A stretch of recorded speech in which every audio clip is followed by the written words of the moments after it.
It's been years since Congress passed the CHIPS and Science Act, which allocates billions of tax dollars to help the domestic semiconductor industry. But many companies say they're not seeing those funds just yet. The U.S. Commerce Secretary appeared on Capitol Hill on Tuesday for a progress report. Jim Spellman has this. The CHIPS and Science Act includes more than $52 billion in subsidies for the U.S. semiconductor industry. Since the bill was signed into law a year ago, the Commerce Department has been setting up programs to distribute the funds.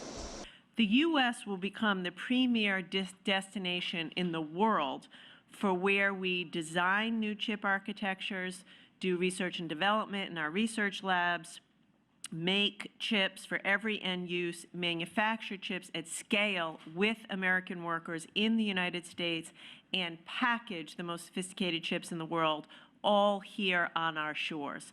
The Secretary said the CHIPS Act has received tremendous interest from U.S. firms.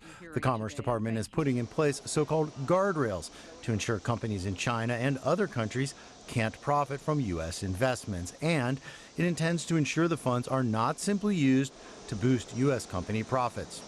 The stated goal of the CHIPS Act is to safeguard national security by ensuring the U.S. is not reliant on other countries, including China. But Beijing opposes the act, arguing it is not about national security, but rather a way to attack Chinese businesses and hold back China's growth. The United States has forcefully pushed for decoupling and does not hesitate to coerce its allies to cooperate with the U.S. in containing China, which seriously violates market economic principles and international economic and trade rules, disrupts the stability of global production and supply chains, and harms the interests of companies of all countries, including China.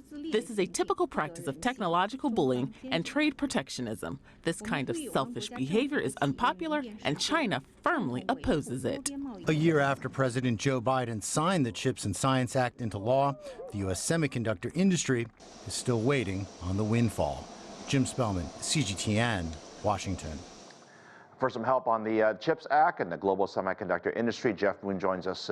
He's the president of China Moon Strategies. Good to see you again.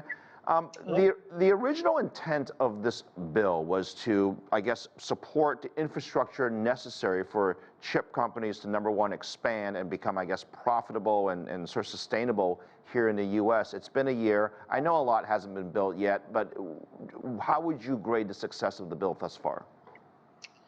I think, first of all, Secretary Raimondo today emphasized that there are actually two major goals of the CHIPS Act. The first is, as you described, to build a reliable and resilient semiconductor industry. The second is to spend taxpayer money wisely. And the way that the U.S. government is spending the money highlights the difference between U.S. innovation at the grassroots and Chinese innovation from the central government. The idea is to provide a catalyst, not a substitute for private funding. Only 5 to 15% of project capital is going to come from the CHIPS Act, and to also build an ecosystem at local levels with local stakeholders. So all of those things take time, and that's why the money hasn't been coming out yet, although she said today that the money will come out by the end of the year. So I give them sort of a B+, I think.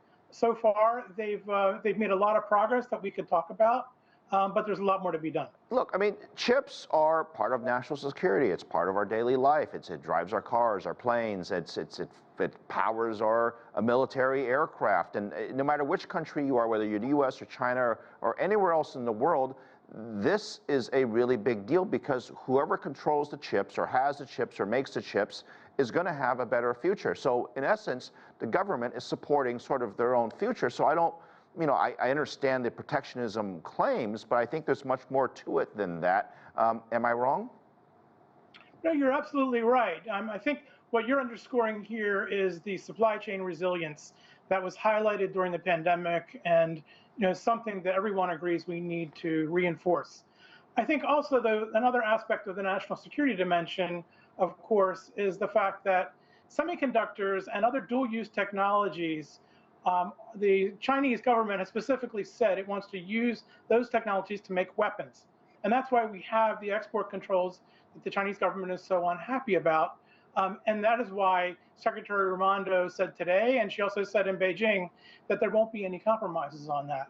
So national security has important dimensions here. So I want to talk about sort of, as we move forward here, there's a story that I read earlier about Arizona. TSMC, which is a big Taiwanese manufacturer, they make a ton of chips. I'm sure you're aware of them. And not just them, other chip companies who are planning to build plants in the U.S. have more or less said it costs 8 to 10 times more to build a facility or a fabrication plant here than it does back home, whether it's in Korea or any other parts of Asia. And the other thing is they can't find workers, right? Our workers actually come from India and China and the rest of Asia and around the world. There simply aren't enough engineers and workers to man the plant. And I feel like there's a lot more to it than just throwing money. You can call it subsidy, you can call it incentive, but at the end of the day, we don't have the internal people necessary to keep this going as easy as we think. I agree with you, and that's why there's the emphasis on the ecosystem that's out there. There are going to be national technology centers or semiconductor technology centers that will be established, and that's the importance of bringing the whole community, bringing universities, community colleges to form consortia that will then apply for funding, and so that when the funds expire, there will be this ecosystem of talent and infrastructure and technology that will make the American semiconductor industry strong into the future. This pattern that we've seen in the last 24 months where the U.S. responds with bans or sanctions and specifically claiming national security, and oftentimes we'll see a response from China for something similar, or at least rumors. And this seems to go back and forth, and it's gotten a little bit worse as the quarters go on. Where do you think we'll be in a year or two? Is it going to get better or is it going to get worse? Well, I'm hoping that things will remain stable. I mean, in the clip that you showed, the claims of hegemony, protectionism, bullying, those are all things that are familiar. But to me, the argument is very confusing with regard to the CHIPS Act because China provides semiconductor subsidies. So what's the objection about chip subsidies? China does not fund U.S. semiconductor projects. So what's the objection to guardrails? They may object to export controls, but as I said, the U.S. is not going to provide technology to make weapons, just as China is not going to provide the U.S. with technology to make weapons. So I think there are a lot of old slogans and confusing arguments that are lumped up into this conversation, and that a little more creativity and objectivity and rationality could be injected into the situation. Do you think ultimately if they were to change anything about the CHIPS Act from when they originally made it? I often think about this. It's like, you know, lessons have been learned over a year. Everybody wants to see results right now and right away. But the truth is companies like Intel and AMD and sort of the U.S. chip makers, they have gobs of cash. There's no shortage of money. So when I think about the incentive structures being given to them or to help them, I'm trying to figure out where is it helping them? The semiconductor, governments around the world provide subsidies for semiconductor companies to come, almost without exception. So the U.S. is doing that. As I said, they're giving a fairly small percentage of the amount that's required. In fact, the TSMC plant that you mentioned, the cost of that is more than the entire sum being spent for the CHIPS Act.